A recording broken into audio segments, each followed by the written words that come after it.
Good evening, everyone, and thank you all for attending tonight's event, Animal Ethics. I'd like to start by acknowledging the Kaurna people, the traditional custodians of the Adelaide Plains and the land on which the University of Adelaide's campuses at North Terrace, Waite and Roseworthy are built. My name is Olivia Bellis and I'm a PhD candidate in the School of Biomedicine here at the University of Adelaide. Today we'll be hearing about ethics surrounding animal sentience, defined as the ability to experience positive and negative emotions, including pain. What does it mean to recognise that all animals, from house cats to dairy cows, experience feelings just like ours?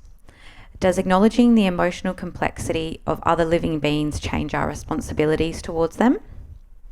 Associate Professors Suzanne, Hazel and Alexandra Whittaker are here to help us answer these questions.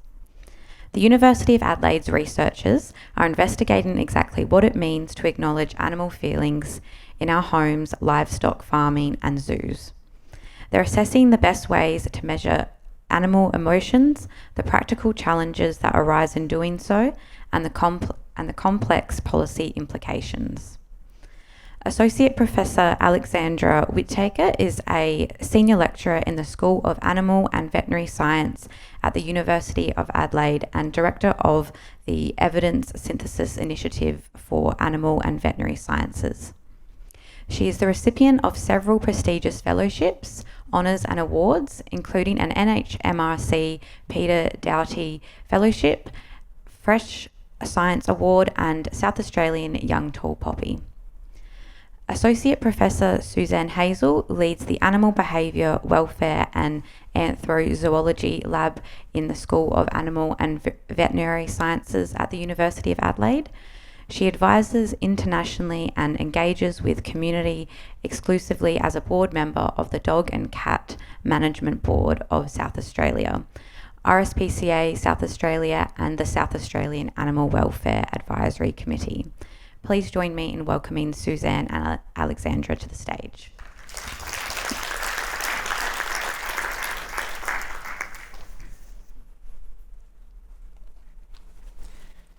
Thank you very much, and I'm going to start our talks tonight. So firstly, I'd like to say what a privilege it is to be able to speak to you all online as well this evening. I've spent the last 18 years of my career thinking about animal emotions and how they influence how we should treat animals. I'm going to share with you some of what I've learnt from teaching and researching and thread it together with the story that I think connects it all. So I'm going to open the discussion with some definitions. Talking about animal emotions isn't a new thing. Darwin wrote The Expression of Emotions in Man and Animals in 1872. However, it's only been in the last 20 to 30 years the study of animal emotions has become a legitimate science. Emotions are probably the hardest of these concepts to define, but because we're not from the discipline of psychology and we don't have 3 hours, I'm going to use a simple definition that emotions are physical and mental states, such as anger, fear, or happiness. We recognise them, we just find it hard to define them. I'd also like to define animal sentience. A sentient animal has feelings that matter, including positive and negative emotions, pain, and things like hunger and thirst. Some definitions include a consciousness of these feelings, but determining consciousness in humans is hard enough, let alone in animals. It's also been argued by eminent scientists like Marion Stamp Dawkins that being conscious is not the important thing in how we treat animals, but the fact they're able to experience pain. Animals, like us, behave in ways to maximise positive emotions and minimise negative ones. How many of you, I wonder, that are still working would continue to turn up for work each day if you weren't being paid? Animal welfare, or some people talk about well-being, includes both physical health and mental health. It's not enough to be free of disease. While in the past the emphasis was on avoiding negative emotions and pain, there's more of an emphasis these days on animals experiencing positive emotions, and Alex is going to talk more about animal welfare and how we define it later. Finally, morals are standards of behaviour and principles of what we believe is right and wrong. Some people have a moral belief that if animals are sentient and can feel pain, we have a duty to treat them in a way that will not cause pain. I defined emotions before, and these concepts are actually linked, as emotions are involved in our moral decisions. Ancient parts of the brain fire up at an intuitive level when we make moral decisions.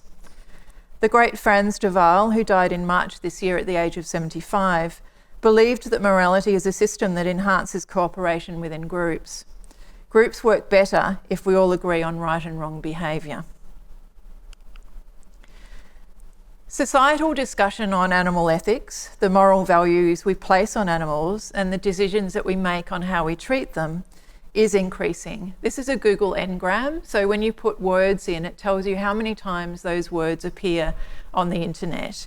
And on the x-axis, it goes from 1900 through to past 2010, and that's the number of times animal ethics is appearing. And you can see that there's been an exponential increase from around about 1980, with a real hike up in about 2000.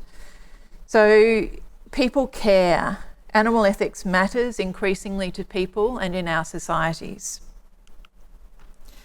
When thinking about how we treat animals, we need to be aware of our own preconceptions and ideas and biases. Early in my career at Roseworthy, I learned how our perceptions of animals' ability to experience emotions is linked to how smart we think they are. And I actually learnt that through chickens. So I'll play the video in the background. The sound's not working, but Petra Edwards here is using a clicker, and she's trained the chicken just in the last 5 to 10 minutes to peck on that red target, and then there's a click and the chicken's fed. The green target, when it was put down, the chicken might peck on it once, but very quickly learns, and you can add multiple colours, and they are so fast. So in our first year students, they're taught the principles of how animals learn, and they put this into theory in training the chickens to peck on the targets, as you can see. Chickens are used because they're very fast. Students in general haven't trained them before, so they don't need to unlearn bad habits they might have had with animals like dogs. And chickens don't do anything to please you, unlike dogs, where you can actually be a pretty bad trainer, and your dog's trying to guess what you wanted them to do to please you. In the first year I ran this class, which is a number of years ago, I noticed comments from students on how they didn't realise chickens were so smart. The second year we did a research study, and we surveyed the students pre and post the class. We found after the training class, students were more likely to believe that chickens are smart, that they're easy to teach tricks to, and they have individual personalities. They also were more likely to believe that chickens can experience boredom, frustration, and happiness, so emotions.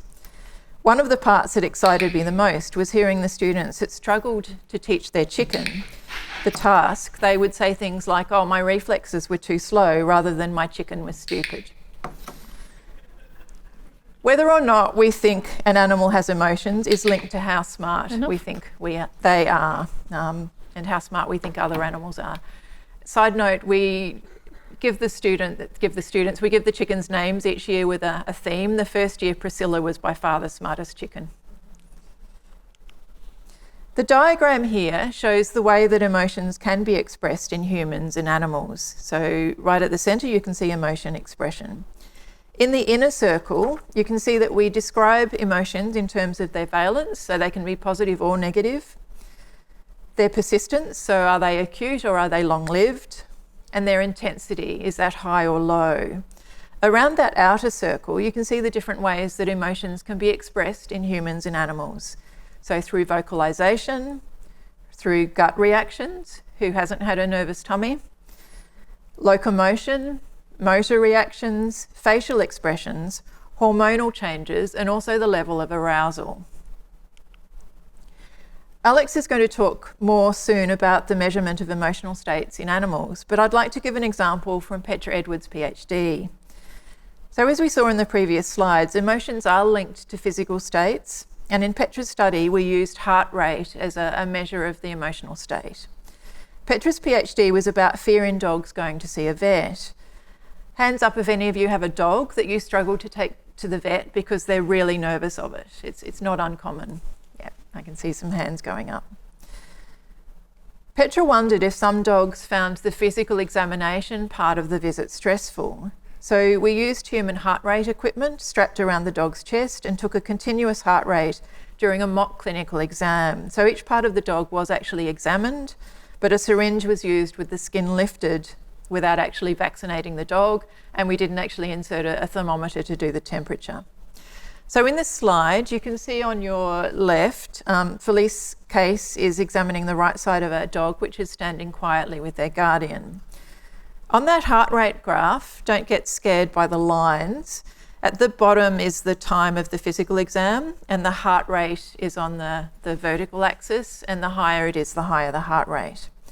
These are traces from two different dogs. The one on the top is a greyhound that has dashed lines, and it's a border collie on the bottom that has lower heart rates. So you can see the border collie, the heart rate bounces around a bit, but mostly in the 100 to 120 beats per minute range. It goes up towards about 140 towards the end of the exam. For the greyhound, the heart rate's higher even at the beginning, and the beginning is just a habituation phase with nothing going on. But then you can see the peaks that align with different steps of that physical exam. And on the right, the F is the mock vaccination. So you can see those peaks seem to align with what's happening in that physical exam. Heart rate changes with both positive and negative emotional states. But in this case, the dog's in a neutral room. It wasn't in an actual vet clinic. And associated with the body language that we saw, we're confident that these peaks represent fear in that dog. Most people and most dogs would only have a heart rate over 180 when they're exercising. This dog is just standing in a room. For people that suffer anxiety attacks, their heart rate probably hits similar levels. These dogs don't always show a lot of behavioural signs because behaviourally they shut down. And vets in a consult room may not realise just how fearful the dog is finding that examination, because you can see even if you took heart rate, the heart rate's bouncing around quite a lot. So you can see how measuring heart rate gives us a window into the emotional state of that dog and encourages us to think about ways of reducing stress in dogs in the vet clinic. Jade Fountain is continuing in this area in her current PhD. She's measuring heart rate continuously in dogs that are doing scent work. And you can see a photo here of her first study. So dog trainers run scent work classes because dogs and humans get a lot of happiness out of them. And also because dogs finding scents seems to help highly anxious dogs deal with their emotions.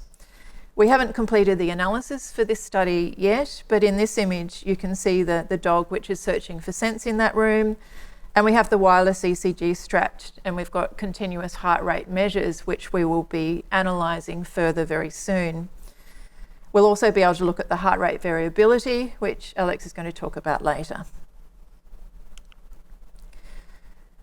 So moving on, if we start with the premise that sentient animals ought to be treated well, the question is, what do we mean by well, and who does this include? The research I've been involved with focuses not only on animals, but also on the interactions between humans and animals. How do we make moral decisions when we're making them in a complex network of interactions between all of them? The butterfly effect relates to one small occurrence, such as a butterfly flapping their wings, and this influences a much larger complex system, such as a cyclone. In the same way, I'd like you to think about how what an animal is feeling, what emotions they have, influences a much larger and complex system around them. I don't believe we can look at animals and their emotions in isolation, and we have this ripple effect going out from the animal. I'd also like to introduce here a couple of frameworks. So the One Health framework includes humans, animals, and the environment, and how the health of each is interconnected. Remember COVID, when a disease that probably arose in the environment moved into humans, and then the pandemic had enormous impacts on people, animals, and the environment. They're all connected. Sometimes One Health can be more narrowly defined, and it focuses purely on the physical health of animals. And so the One Welfare framework has become increasingly popular when we are not only looking at the physical health of the animals, but also really looking at their welfare. So let's move on to look at some of the ripple effects of the pets in our ecosystems. A great dog begins with a great puppy. Oscar Wilde wrote, "The best way to make children good is to make them happy." And we could extend that to puppies. But what about the other end of their leash? So Anna Costa has just completed her PhD and she looked at the experience of raising puppies. Dogs and other pets are increasingly parts of our families, and any of you that are on social media will see that people talk often now about being puppy parents. Anna recognised early in her PhD some new discussions around the stress of raising a puppy, with the name coined of puppy blues. Anna's done interviews and surveys to find out more about the experiences people have in raising puppies. So you can see some quotes here: the stress of not being able to leave the house, how tiring it is, but also the pressure felt if they didn't get it right, what longer-term serious harm they could be doing. Also, having a puppy that doesn't have perfect behaviour. Having had puppies, is there one that does? And how many people have had a baby that cries all of the time and won't settle? This is not what they're supposed to be doing. The last quote points out how hard it is balancing everything: the puppy, the husband, the family, the cleaning.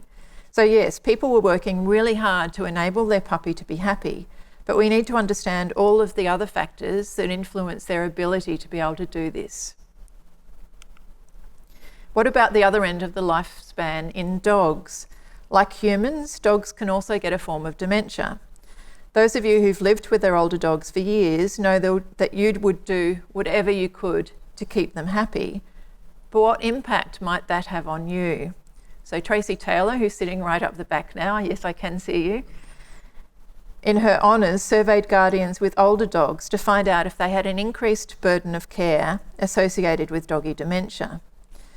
Burden of care is a construct that was first used in human caregivers. And a validated survey allows us to measure the different facets of this burden, to measure the level of burden in people looking after their dogs. In this figure, you can see the burden of care measures. So along that bottom axis, the higher the level, the higher the burden. At the cutoff point of 17, where the line goes, to the right of that on the figure, all of those people have a clinical burden, which means they're more likely to be experiencing poor physical and mental health as a result of their caregiving. Older dogs with dementia can cry and pace at night, making it impossible to sleep, as an example. And some respondents even reported having to give up their jobs to stay at home and look after their dog. They willingly do this. So you can see a quote from the study: "She was my assistance dog, but now I am her assistance person, which is only fair, since she's given me total loyalty, trust, and unconditional love her whole life." But we shouldn't ignore the impact that this has on the person. If the person reaches a point of not being able to cope, this is going to affect the dog as well. It's also important because if vets don't recognise the burden of care a client is experiencing, they might not provide enough support for them.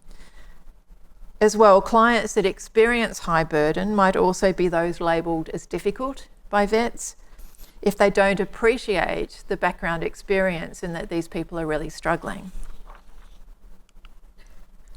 So Tracy's actually continuing this work in her PhD, is currently recruiting older dogs for some group classes to provide physical and mental exercises to see if we can reduce the impact and progression of doggy dementia on the dogs and also on the humans.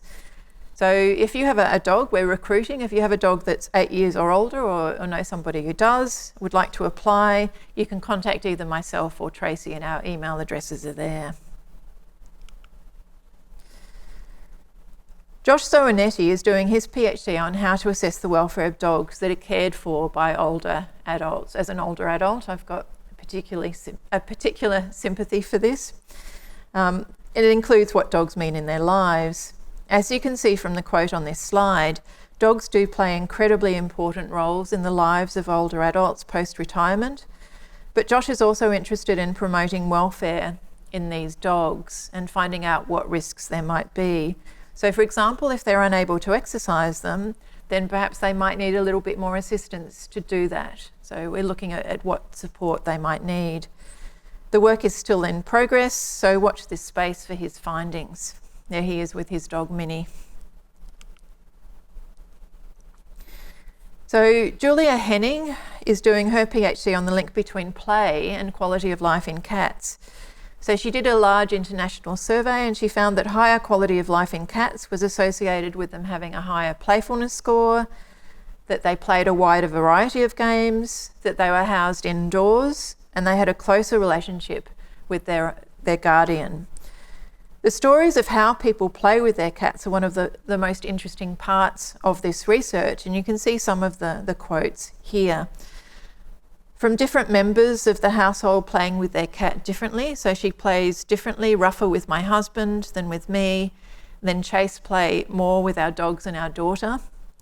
And the link between play and emotions. So she's a super anxious cat, a rescue. She's heavily bonded to me and can be scared around new people, but play has helped her socialise with new people. So Julie is planning to continue her studies to find if providing play to cats can actually increase their positive emotions and also their welfare. We started with animal emotions and the duty to provide a good life for animals, and I've widened that to include the ecosystem of the animal. I'd like to finish with a very important topic I think any of you that have had contact with public health would be familiar with. And this is important particularly for companion animals that are closely linked to humans. So Sonia McDowell, who did honours with me and is now enrolled with her PhD at La Trobe University with Tiffany Howell, that I'm still co-supervising, is looking at how social determinants of health affect human welfare, which in turn will have an impact on animal welfare. Where a person is born, their parents' jobs, their access to healthcare, and the community they grow up in will all have an impact on their future health.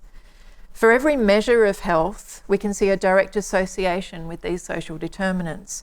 So on that figure on the right, it's the deaths per 100,000 population for males and females, and the socioeconomic groups are on that bottom axis. So from 1, which is the lowest or the poorest, right through to 5, which is the highest. And you can see that mortality rate decreases as the socioeconomic group increases. So whatever measure of mortality or morbidity, whether it's incidence of diabetes, whether it's hospital admissions, they all show similar patterns. So how could these social determinants influence companion animal welfare? We know there's a rental crisis right now, so if you can't afford a house, you're at real risk of not finding a rental that would also take your pets, with the terrible consequence for some people that they have to rehome their pets. If people don't have a car, they can't take their pet on public transport. Even if there was public transport available in the poorer suburbs, there's often not good public transport, and so they may not be able to get to the vet if their pet is sick. And veterinary care, I am a vet. I don't work in practice now, but because there's no such thing as Medicare for pets, it may be unaffordable to people. So people are having to make the unenviable choice between feeding their pets or feeding their children.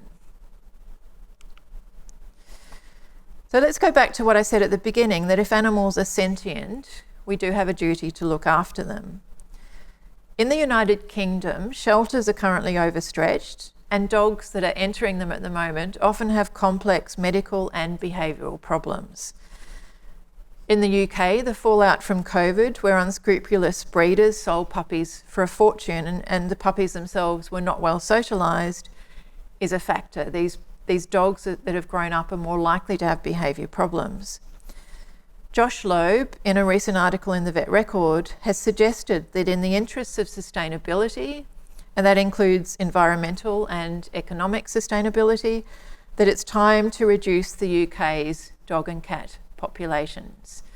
And I'm putting that out there as a controversial point of discussion, not because I necessarily agree with it, because I can't imagine not living with our companion animals. But I think we need to start discussing whether owning a pet is a right or a privilege, and how we can support people to improve welfare, to highlight welfare for both of them. At what price to both animals and humans do we continue along the same path we're on now? And you can see headlines from Australia there about cost of living crisis and an increasing number of animals that are ending up in shelters. Perhaps we need new models of how best to support both companion animals and people. So what have I learnt during the voyage through all of this research? Jane Goodall said, "You cannot share your life with a dog or a cat and not know perfectly well that animals have personalities and minds and feelings." Our lives are so inextricably linked with companion animals, we need to look at their welfare as part of a system and not in isolation. Promoting their positive emotions will not only provide them a good life, a great life, but also improve our own well-being and the well-being of society as a whole. The author Jonathan Foer wrote, "People who care about animals tend to care about people. They don't care about animals to the exclusion of people. Caring is not a finite resource. Even more than that, it's like a muscle. The more you exercise it, the stronger it gets." So we need to keep exercising that muscle as much for our pets as for us. We're going to do a very quick handover now.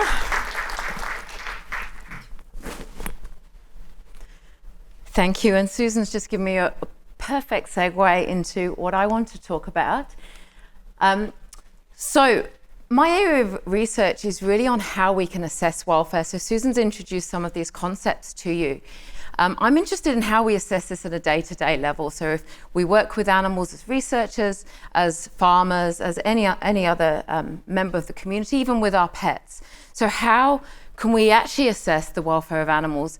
And how can we do this in a way that might be useful for society? So we talk about animal welfare because it obviously matters to the animal, because animals are sentient beings. But there are other ways, or other reasons that we need to assess welfare. For instance, for legislation. So we know that the animal laws that suggest that we need to have animals kept in a good state, so in a positive welfare state, if we can possibly do that. How do we assess that? How do we feed into that? So I wanted to come back to some of the traditional definitions of animal welfare. So this is Animal Welfare Science 101 that we talked to the students about. And there are three generally held definitions of welfare. And we generally use a mixture of all of these when we're trying to assess welfare. So the first one, and this is the oldest definition, it came out around the 1960s, originated in the UK, is about fitness. So animal welfare is about the fitness of the animal. So essentially what this boils down to is, does the animal breed well? Do they reproduce? Do they produce whatever the product is? So for a dairy cow, that might be milk. For a hen, that might be eggs. Are they producing that? And so this was the way that we used to think about animal welfare. If these animals are producing well, they must be fine, mustn't they? Well, we suddenly realized through science that actually no, sometimes these animals are not fine. They can be producing really well, but we've become really good at genetics. We know how to create animals that can produce in excess of what they would do naturally. And so actually their welfare may not actually be good, even though they are producing really well. So this definition we've kind of moved on from, but we still use some of these measures to assess welfare. The second and probably most common place definition around animal welfare, and probably one most animal welfare scientists really think about, is what animals feel. And so this is no different to me asking you how you're feeling today. If you're in a good or a poor state, if you're not feeling very happy, it's all about how you feel. And we look at animals and we can try and do that as well. We're obviously making inferences. But if it's important to us as humans, why should it be different for animals? We know that they're biologically very similar to us. The third definition, I've included it for completeness. So this is a definition we do hear about a lot, particularly when we talk about animals in captivity, so in captive surroundings. So we hear about the nature of the animal. So an animal is in good welfare if they can perform naturally. This is a really tricky one, I think. So if the animal can do what we expect it to do. So for instance, for a hen, we know that hens like to dust bathe. That's something that they're highly motivated to do. So if your hen can dust bathe, perhaps it's in a good welfare state. But what we've got to remember about equating good welfare with a natural state is that animals in nature are not always in a good welfare state. We know that nature can be quite poor for animal welfare. Animals can be predated on, they might not have enough food, they might have human encroaches on their environment, and their welfare is not necessarily good. So wild is not necessarily good for welfare, and I think we do have to remember that when we try and think about how we assess welfare in a captive situation. Yes, we can learn from the wild behaviour, but it's not necessarily perfect for welfare. So I've just introduced a very famous animal welfare framework that most welfare scientists and actually legislators in this area are using. And this is called the 5 domains model. It's the updated model. And essentially what it says is if we're thinking about animals and animal welfare, these are the domains we need to consider. So does the animal have good nutrition? Does the animal have an appropriate physical environment? Is it safe? Do they have good health? Behavioural interactions, can they interact with the environment, with other animals, and with humans? So this is the part of this model that's actually been updated. So it was a consideration of humans, recognising that the impact humans have on animals is quite significant. And taken all together, this makes up the animal's mental state. So each of these components is important. We can't consider them in isolation. We need to consider all of those when we're thinking about creating opportunities for animals, but also when we assess animal welfare. So the other definition of animal welfare, which I think has really come to the fore in the last 20 or so years, is that animal welfare is a continuum. And this is what makes animal welfare really tricky to assess. So for instance, I could talk to you, I could ask you at one point in time how you're feeling right now. Does that equate with your welfare right now? So I might be in a fairly stressed state right now. Does that mean my life is generally quite stressful and I'm in a poor welfare state? Not necessarily. We all have moments of stress in our life and we need that stress, and that stress is good a lot of the time. We wouldn't do many things if we didn't have an incentive to do it. At work, we have deadlines that create stress. That's important for us to do things. And I think our lives would actually be pretty boring if we didn't have challenges. So challenges is a natural part of everyday life for humans or animals. So what we are trying to do when we assess animal welfare is actually not take those snapshots. Taking snapshots is easy. What is more challenging is how we assess welfare over a period of time. So, for instance, from birth to death, that is an animal's life. We talk about quality of life. How do we assess the quality of life of that animal over that whole period? Not just the 5 minutes that we maybe came in and had a look at that animal. Now, that's the million-dollar question. But what we think, or what we're trying to do, is actually establish how much of that animal's life is spent in a positive welfare state. I use the word affective state, so positive emotions.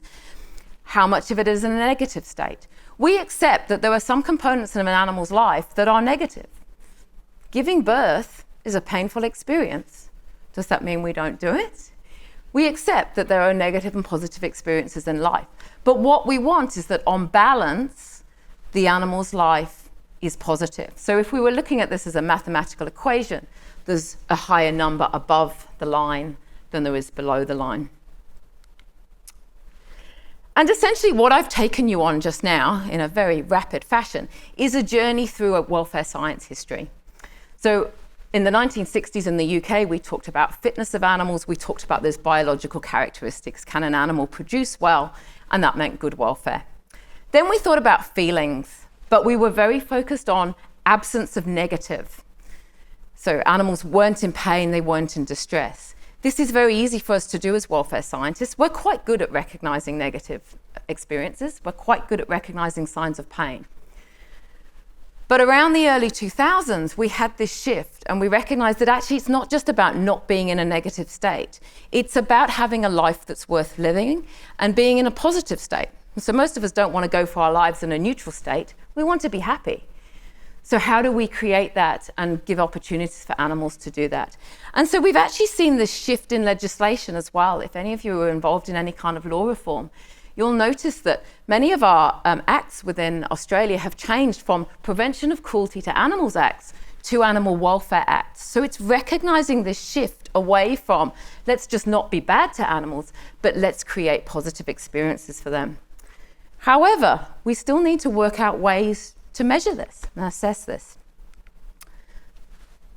So I've talked to you a little bit about that snapshot approach. We might be stressed at one point in our lives. That doesn't mean we are constantly in a negative state. And I always love this example because I could talk to you in the audience now. I could come in as an assessor and say, what's your chair like? I actually think we've got pretty good chairs here tonight.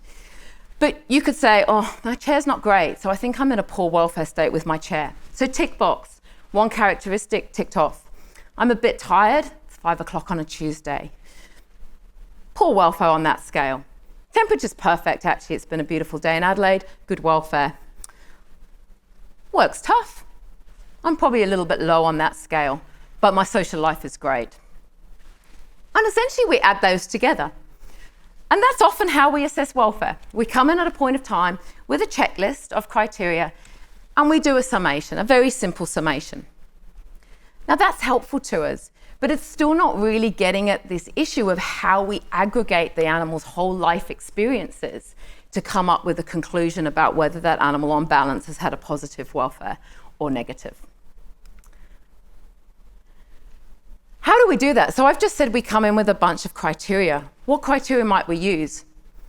This is one of my favorite ones. So qualitative behavior assessment is actually now getting a little bit of traction as a method of assessing animal welfare. It's something we as humans have been doing for centuries. So essentially what it is taking a holistic view of behavioral expression. We don't need to break it down into individual behaviors. Let's look at it holistically. So I give you a picture of some footballers. I think they're a local Adelaide team. I'm not a footballer supporter. So I don't need to tell you anything about those footballers. I can tell you that they've just finished a game. You can probably gather what the outcome of that game was just by looking. You don't need to tell me why you did that, how you managed to ascertain that. You made a decision straight up. As soon as I put that slide up, you knew exactly what had happened to those footballers. And you know what? We're doing it all the time with humans. We're doing it with animals too. We do it with our companion animals. We don't need to individually break down the behaviors. We have a good sense of how they are feeling, of their emotions, just because we're so attuned to it as humans. We're meant to read other people and other animals' expressions. But however, we can break this down. And so as a welfare scientist, this is what I do. So I break it down into specific behaviors. So I might look for behaviors like play behaviors, whether animals do the behaviors that are useful for their particular species. So I mentioned hens and dust bathing before. So we might look for those species typical behaviors. We might look for how they interact with other animals. So not in a bad way, not aggression, but in a positive way. And I've just presented on the slide there a score we actually developed with Adelaide Zoo looking at lizards. So trying to assess the welfare of lizards. There's not been a lot of work done on lizards, so we were pretty much starting from scratch. And so we got together a list of indicators and we went in and we ticked boxes and we assessed the welfare of lizards that way. That's a very common way of doing welfare assessment. It's how most farms do it. And it certainly has its place. Facial expression is another wonderful way. So again, I think you saw elements in that picture of the footballers. Facial expression is probably very key to us in how we assess emotions. So there's been a lot of work looking at negative emotions. We've pretty much characterized how most species show their negative emotions, and it's often to do with the eyes. So animals in a negative state, as for many people, often close their eyes. They don't have such open, bright, alert eyes. Their eyes are closed. Ears are usually down and back, and they're a little bit hunched. Their posture comes down when they're in a negative state. Facial expression in a positive state is a little bit harder to determine. So the dog at the top is in a positive affective state. Bright-eyed, alert, ears pricked. We recognize this commonly in our animals that we work with. On the right, they've also done this in rats. So this is not just animals that we're very used to, that I'm familiar with, that we can do it with. They've done it in rats as well. And they've showed that there are signs of positive affective state versus negative affective states in rats. We can also use physiology. So This is something I've been using a little bit. So this picture on the right is thermal imaging. So you've probably all experienced thermal cameras. You know that when you get an injury, if you get an inflammation in your arm, for instance, heat gets created, and we can scan that. We can use thermal imaging to scan that. Now, that might be a sign of disease or inflammation, but we actually do think it might relate to emotions as well, because when somebody or an animal is stressed, you get an increase in blood flow to certain areas of the body. That's part of our flight-fight response. We want to run away, so we get this stimulation that causes heat. So by looking at the difference in the patterns of heat and cold in the body, we might be able to determine emotions. So this is still in its infancy, but I think it's a really interesting area to tap into. Heart rate variability is another one. So how many of you have these Apple Watches? I've actually lost mine. But we're all walking around with these sensors on us. If you look at your Apple Watch, it will probably have a heart rate variability criteria on it. And so heart rate variability, really interesting measure that actually looks at how much your heart rate fluctuates over the day. Now, for heart rate variability, this is the opposite to cholesterol. So we don't want high cholesterol, but we actually want high heart rate variability. So we want our heart rate to be quite variable across the day in a resting state, because that shows we're adaptable. We can easily adapt to what's going on. So high heart rate variability is good. But generally what we're looking at is trends over time. So again, this is a measure that we can perhaps start to use in animals, and we can perhaps, using technology, automate some of these measures and make it more practical. So I've talked a little bit about the measures. Now, some of the challenges I find in my research are that we're actually understanding a lot more about how we assess welfare. But it's hard to do this. You know, it's hard for me as a scientist to do it. It's even harder for people out on farms or in zoos to do this, because most of this relies on people. It relies on somebody coming into the room, ticking off a box, using videos, watching videos. This is time consuming, it's resource intensive, and it's actually not practical for a lot of large animal industries. So if we're going to assess welfare, we need to be smarter about how we do it. And we know that just coming in and humans looking at animals and assessing welfare also creates other variables. So most animals, unless they're very highly domesticated, will respond to us as humans. They're not necessarily used to us coming in. We will change their behavior just by our presence. And so that can make it harder to assess their welfare. And of course, we don't often do it 24/7. Most of us work 9 to 5 or 8 to 6. And so we're missing a whole window of that animal's activity that's going on at night. And this is obviously very important for some animals, particularly for animals in zoos or animals in research, which may be night active. We are missing a whole window of sampling for behavior. So how do we actually know that we're assessing welfare correctly or well?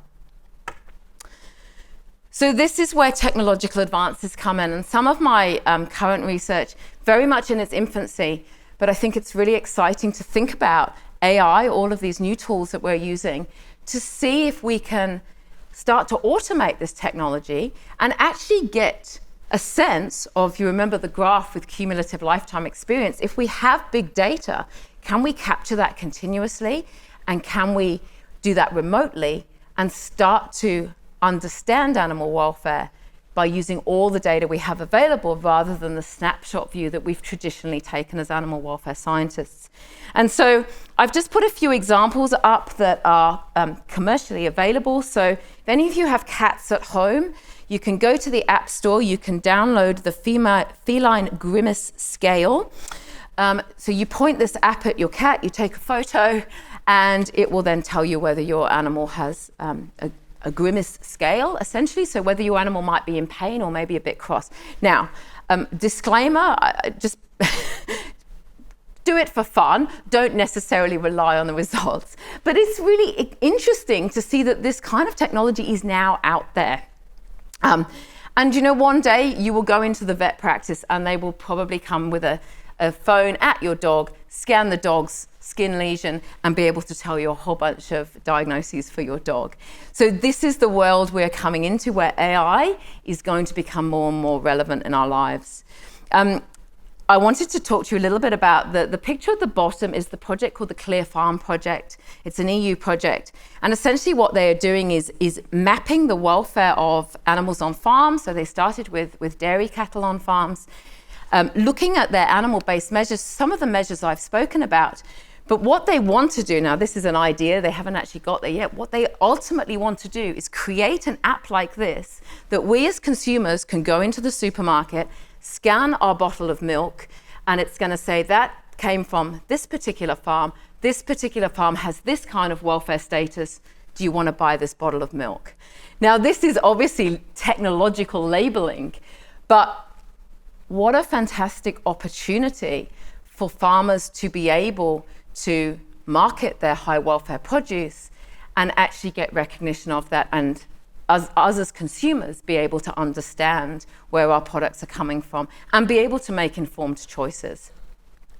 So again, watch this space, it's coming.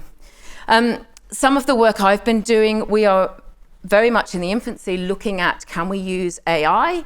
So from video cameras, remote detection to look at animal behavior. We're doing this with Adelaide Zoo at the moment to see whether we can pick out different types of behaviors, so climbing behaviors, feeding behaviors, interaction behaviors with other animals, and then use that to remotely assess welfare by bringing together all those behaviors using the power of machine learning to determine complex patterns in the behavior.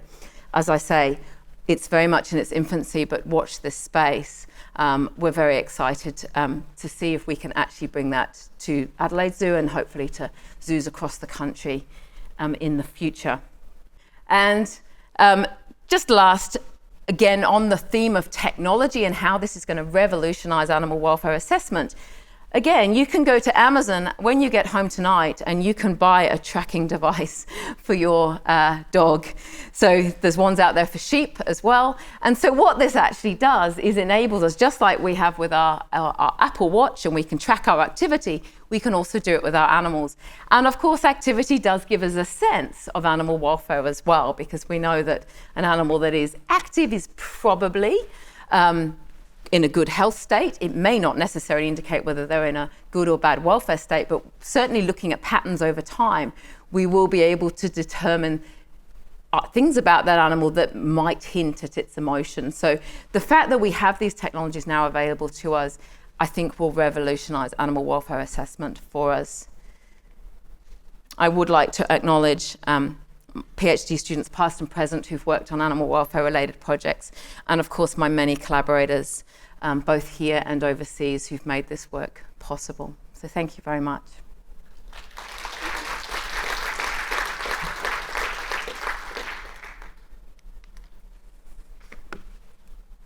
Thank you, Susan and Alex.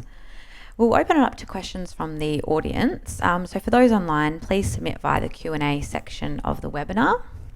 But firstly, I'll start with a pre-submitted question. So what recent progress has been made by governments and industries to treat animals more ethically? What do you see as the biggest remaining hurdle? So, fantastic question. So I think, as I mentioned in my, my part of the talk, legislation has changed. We've seen this really important shift, and many of you will be keeping up with what's happening in the Animal Welfare Act in South Australia. We've seen this recognition of sentience across the states. So I think there's recognition at that legal level. We still have to translate that into practice. So a lot of industries have been very proactive. So accreditation schemes, you know, when you go into supermarkets now, a lot of eggs, milk will have labels on them talking about welfare-friendly schemes. So I think accreditation schemes which are industry-driven have been important. The government, obviously through legislation, is trying to shift the bar. Law is a slow vehicle to create progress. It will take time. But I think we've definitely seen that shift over the last 20 or so years that I've been looking at it, and we'll definitely see that shift in the next 20 years. And I think the AI revolution will happen. Many of you may have heard that it's live export ships. We've just banned sheep live export, but there is now use of AI to monitor animals on live export ships. So the government has taken on board some of feedback from the public and invested that into technologies. Great, thank you. So were there any questions from the audience?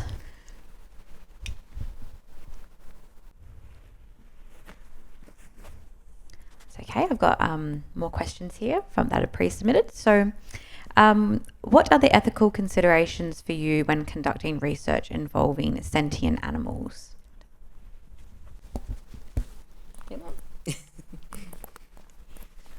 So the ethical considerations when using animals, the university, like other institutions, other research organisations, everything goes through for animals an animal ethics committee, and there are designated members on that committee. So there will be someone who represents the community, someone who represents an animal welfare organisation, and they look at each application and ensure that what's being done is ethical under an NHMRC code. It also includes when we use animals for teaching, which people don't always realise. So at Roseworthy, we're lucky enough to have lots of animals out there, and for all of our programs, our vet students, animal science, animal behaviour, vet tech, it's really important for them to handle animals during their degrees. But every time they do, their course coordinators put in lengthy applications to ensure that what's happening is okay for them.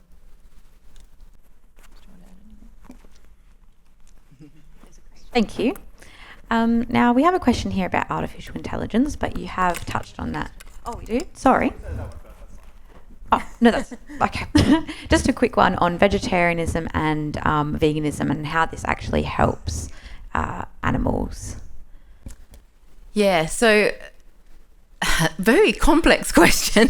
So, I mean, obviously, if you become vegetarian or vegan, and if we all did that, if we all made that dietary choice, clearly we wouldn't be farming as many animals. So if you consider that there are many farming practices that do cause welfare impost to animals, we're reducing that negative welfare aspect just by reducing the meat we eat or the animal products we eat.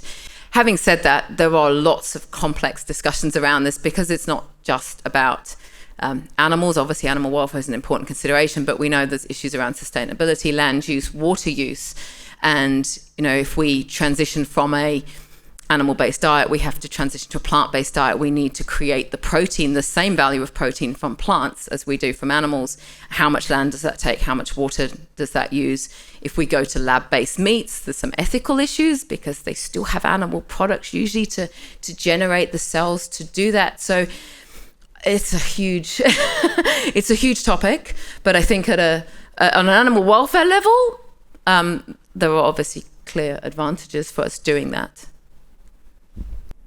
Great, thank you. Okay, so we've got some questions in the audience now. So I think the gentleman. Thank you. Yep. That was a very interesting talk. Thank you. Especially hearing about how we can measure emotions and technology and all that. Very interesting. I was wondering if you had any insight into the consensus of how we currently use animals. Is there any maybe philosophical stuff going on where people are forming opinions about whether or not it is okay or not to use animals at all, regardless of their welfare?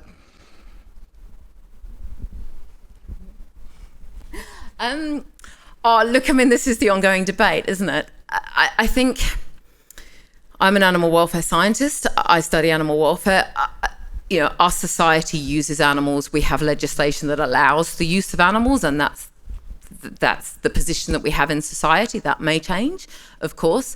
And so I believe that if we use animals, then we have a duty to do that in a way that is the most welfare-friendly way to do that. But, you know, of course, there are many people who would say, well, we shouldn't be using animals at all. And, you know, the EU has had some really quite ambitious targets to reduce animal testing for biomedical research. I think in the next 30 years, they are suggesting they may be able to get rid of animal use in research. I think that's an ambitious target.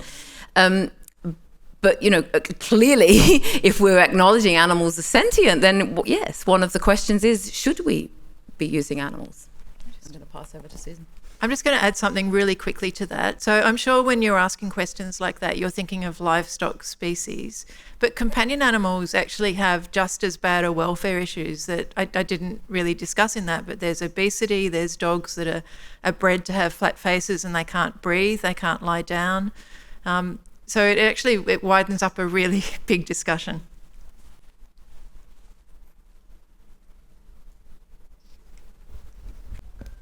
Thank you, and thanks for the presentations. They were just fascinating.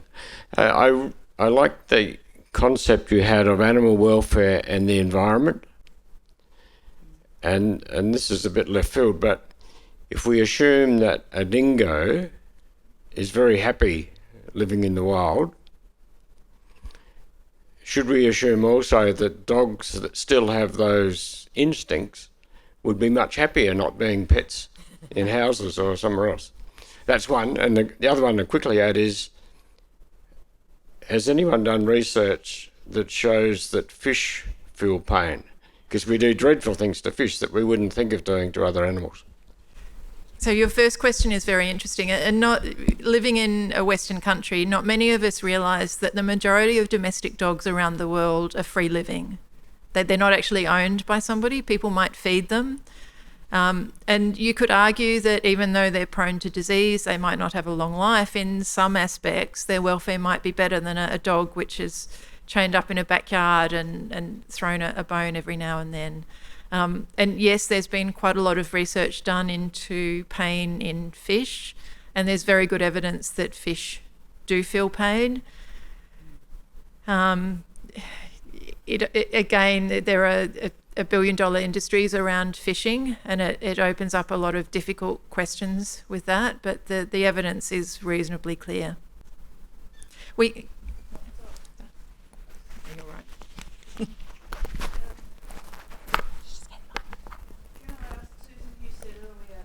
Just give you the microphone.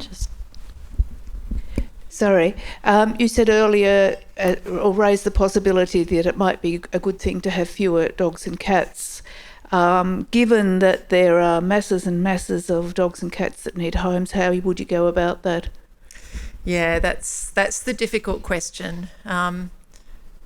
And I think this is something that as a society, as a community, we need to discuss. In South Australia, there's just been released some amendments to the Dog and Cat Management Act, and that's going to include some licences for breeding animals. Could I just butt in and say that I'm not talking about breeders, I'm talking about the Dog and Cat Management Board not taking any responsibility for unowned cats, for all the masses of stray cats, the many that people are feeding. No one's dealing with that problem.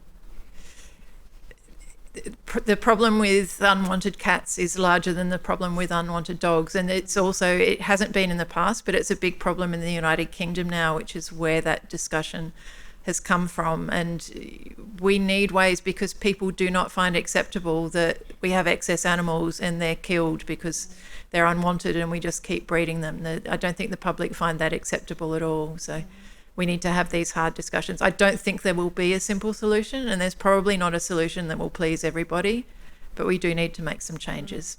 Yeah, absolutely. Great, thank you. Unfortunately, that's all we have time for tonight for the questions. But I'd just like to finish now by thanking tonight's inspiring speakers, Alexandra Whittaker and Suzanne Hazel. And thank you to you, our audience, for viewing and for your questions and comments. So be sure to sign up for our mailing list to receive the latest information about Research Tuesdays and related news. And thank you for tuning in once again, and we hope to see you next time. Good night.